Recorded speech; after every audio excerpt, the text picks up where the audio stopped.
Okay, good day. Introduce yourself. Dear Ma'am and Sir, thank you for your time watching my video. My name is Abigail Bulusan Agtang, 28 years old. I am single with a live-in partner, 8 years. I have 2 kids, 6 years old and 2 years old. Agli pa yan in religion. How many brothers and sisters do you have? I have 5 brothers and 2 sisters. And your child, 6 years old, is a girl or a boy? It's a girl now. How about the two?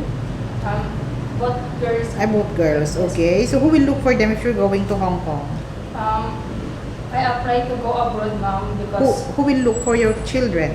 my husband, Husband. Okay. So how long you been together with your partner? 8 years, Ma'am. No plan in getting married for now? Not yet. No plan yet. Okay.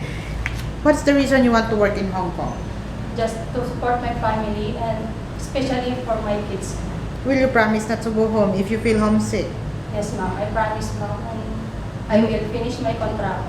And how can you control your homesickness? So how will you deal to your homesickness if you're in Hong Kong? I will concentrate my job and make myself busy. Okay. Are you ready to go Hong Kong anytime now? Yes, ma'am. Is this your first time going abroad? Yes, ma'am. Your family allows you to go abroad. Yes, ma'am. What is your educational attainment? High school graduate. Have you ever worked before as a helper? Yes, ma'am. How long? 2 years. How many members of the family?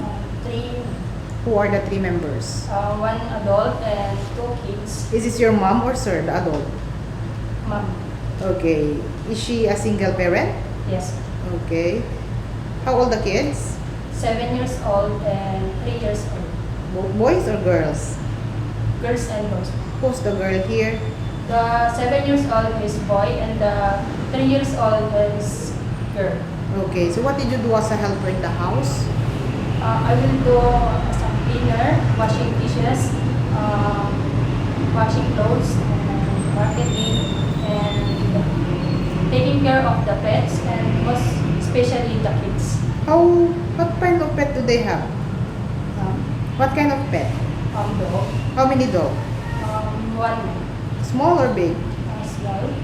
Okay. How often you go to market? I think twice a day. Twice a week. You cook for them, right?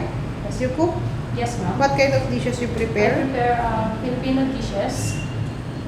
Okay. So, will you promise? Are you willing to share job with other helper? Yes. Your day off will not fall on Sunday. Is that okay for you? Yes, ma'am. Are you ready to go Hong Kong anytime now? Yes. Your future employer is watching you. What can you assure and promise to them? Hello, ma'am and sir. Please hire me as your helper, and I promise I do my job and responsibility to taking care of your family. Thank you. Okay, thank you very much. HL 2307.